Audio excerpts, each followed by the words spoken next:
L-istatwa tal-Madonna ta' Fatima fil-Knisja tal-Pietà ġiet inkurunata uffiċjalment biex bekk il-Knisja saret santwarju tas-Sultana tar-Rużarju. Patri Reno Muscat spjegalna kif l-inkurunazzjoni hija simbolu li tingħata lil persuni ta' ċertu awtorità li l-poplu jkollu qima lihom bħal slaten, rejiet u imperaturi. U din it-tradizzjoni eventwalment kienet għaddiet ukoll fir-reliġjon Kattolika.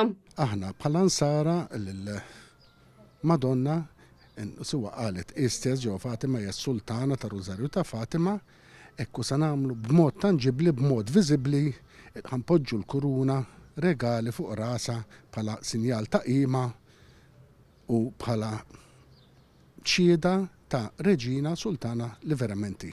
Mill-1981 id-deċiżjoni jekk ix-xbija tkunx inkurunata jew le ma baqgħetx fidejn il-Vatikan imma għaddiet fidejn l-Ordni, l-Arċisqof jew il-Kardinal tad-Dijoċesi tal-post. F'dan il-każ it-talba kienet saret lill-Arċisqof Charles Scicluna. L-sena l-oħra f'jumlhom kien ħabbar li din it-talba kienet se ssir realtà. Patri Reno Muscat spjegalna wkoll li t-teknika ta' kif inħadmet din il-kuruna hija teknika li kienet kważi spiċċat kif l-aħħar Arġentir li kien jaħdem dan il-mod mit sena ilu. Però artist minn Milan Gabriel Farrugia ħadem din il-kuruna b'mod tradizzjonali biex bekk hija l-unika waħda tat-tip tagħha f'Malta.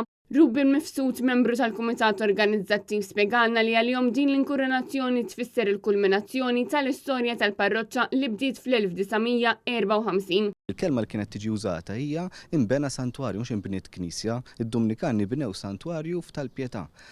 U allura il-kelma santwarju issa qed tiġi fis-seħħ minħabba li sanka titlu uffiċjali ta' santwarju hemm. Għalina hija tappa oħra fl-istorja tal-parroċċa. Intant nhar it-tnejn 13 ta' Mejju se jkun qed isir pellegrinaġġ uniku fejn din l-istatwa inkurunata se tkun qed toħroġ għall-ewwel darba fit-toroq.